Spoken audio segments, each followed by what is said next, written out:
뉴질랜드 뉴스입니다. 플라스틱 쓰레기들을 상업적으로 재활용하면서 땅에 묻히는 저질의 플라스틱 양을 줄이는데 4천만 달러의 지역 개발 기금이 제공되는 것으로 알려졌습니다. 중국을 비롯해서 플라스틱 쓰레기를 수입하던 나라들은 더 이상 뉴질랜드의 플라스틱 쓰레기를 받아들이지 않고 있으며 이로 인해 국내의 플라스틱 더미들이 곳곳에 산재해 있다고 유진 세이지 환경부 부장관은 밝혔습니다. 세이지 부장관은 지역개발 기금을 책정해 플라스틱 쓰레기가 많이 배출되는 대도시 주위에서 재활용 사업을 하는 부분에 4천만 달러를 지원한다고 말했습니다. 어제 남섬의 테카포 호숫가에 천문 관측소가 개장됐으며 패시레디 총독의 참석하에 공식 행사가 있었습니다.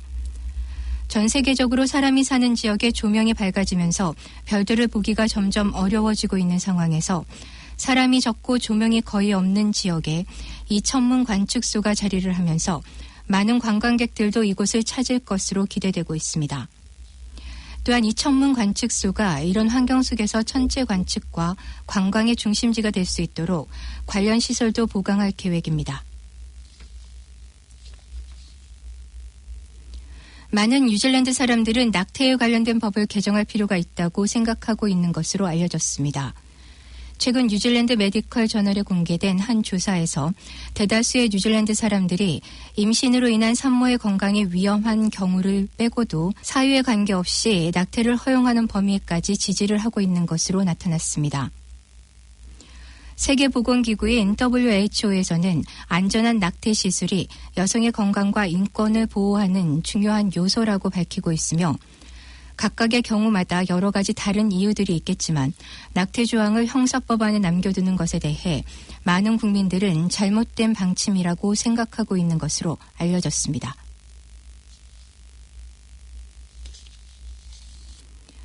온라인을 통해 구입한 물품들이 우체통에 배달됐지만 배달된 물품들의 도난 사고가 늘어나면서 이에 대한 주의가 당부되고 있습니다.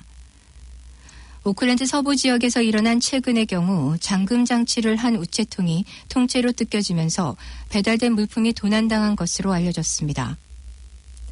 크라이스처치에서는 한 사람이 한 주 동안 3차례나 배달 물품들을 도난당한 것으로 전해졌습니다. 경찰은 온라인으로 주문한 물품들이 도착할 때 가급적 물품을 직접 받을 수 있도록 하거나 아니면 쿠리어 서비스 창구에서 물품을 수령할 수 있도록 할 필요가 있다고 말했습니다. 또 집 앞거리에서 의심스러운 행동을 하거나 쿠리어 배달 차량을 뒤따라오는 사람들을 볼 경우 경찰에 신고를 당부하고 있습니다.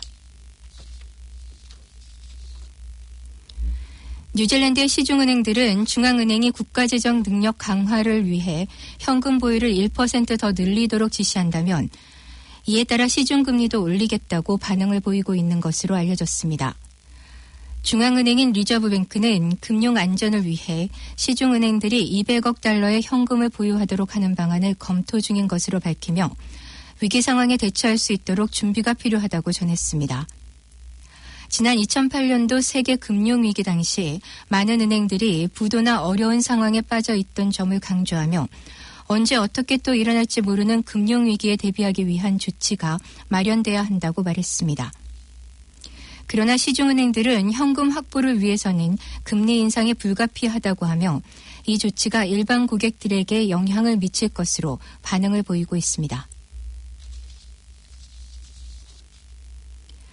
지난 2018년도 구속된 18세 미만의 청소년 계층은 11,000명 이상이었고 그중 마오리인은 66%를 차지했습니다.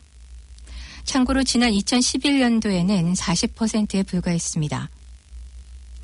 라디오 뉴질랜드에서는 새로운 통계에 나타난 이 같은 수치가 체포된 청소년들의 마오리와 비마오리 간의 격차가 계속 커지고 있음을 보여준다고 알렸습니다. 법률 전문가는 청소년뿐만 아니라 전체 사법 시스템 전반에 대한 변경이 마오리인에게는 효과가 없다고 말했습니다. 또한 한편에서는 마오리 주민들이 경찰을 불신하고 있는 분위기가 있기 때문에 거대한 문화의 변화가 필요하다는 의견도 대두되고 있습니다. 무의식적 편향과 제도적 인종차별이 너무 많은 젊은 마오리인들의 체포로 연결되고 있다는 주장입니다. 경찰과 통신회사 스파크 직원이라고 속이고 전화를 걸어 돈을 가로채는 전화 사기에 대한 많은 피해가 접수되고 있습니다. 경찰은 스파크 직원을 사칭한 전화는 보안 또는 기술에 문제가 있다고 피해자의 유선 전화로 전화를 건 다음 신원 도용을 하거나 사기를 치는 수법을 사용했다고 말했습니다. 또한 경찰을 사칭한 사람이 전화를 걸어서 범죄자를 잡기 위한 함정을 설치하는 데 도움이 필요하다는 식으로 속이고 있다고 말했습니다.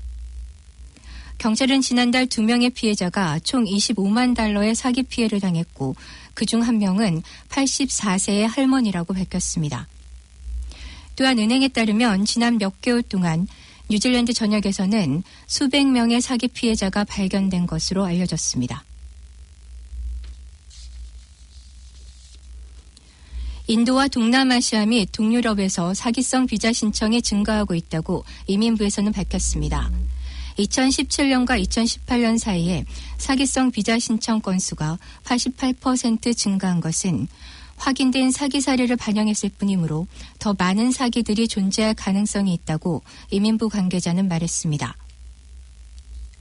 이민부에서는 이익이 없는 사기를 확인하는 데 시간을 할애하지 않으며 제시된 정보의 확실성에 만족하지 못하고 신청자가 관련 지침을 충족하지 못하면 신청서가 거부될 수 있다고 전했습니다. 예를 들어 이민부에 제공해야 하는 은행 잔고 증명이 사용할 수 있는 것이 아니라고 판단되면 비자 신청서가 거부될 수 있으며 사기성 은행 계좌 및 뉴질랜드에서 사용 가능하다고 증명될 수 없는 돈 등은 인정되지 않는다고 이민부에서는 밝혔습니다. 에어 뉴질랜드는 이용자 과잉에 대한 대처로 코르 라운지 이용을 제한할 계획입니다.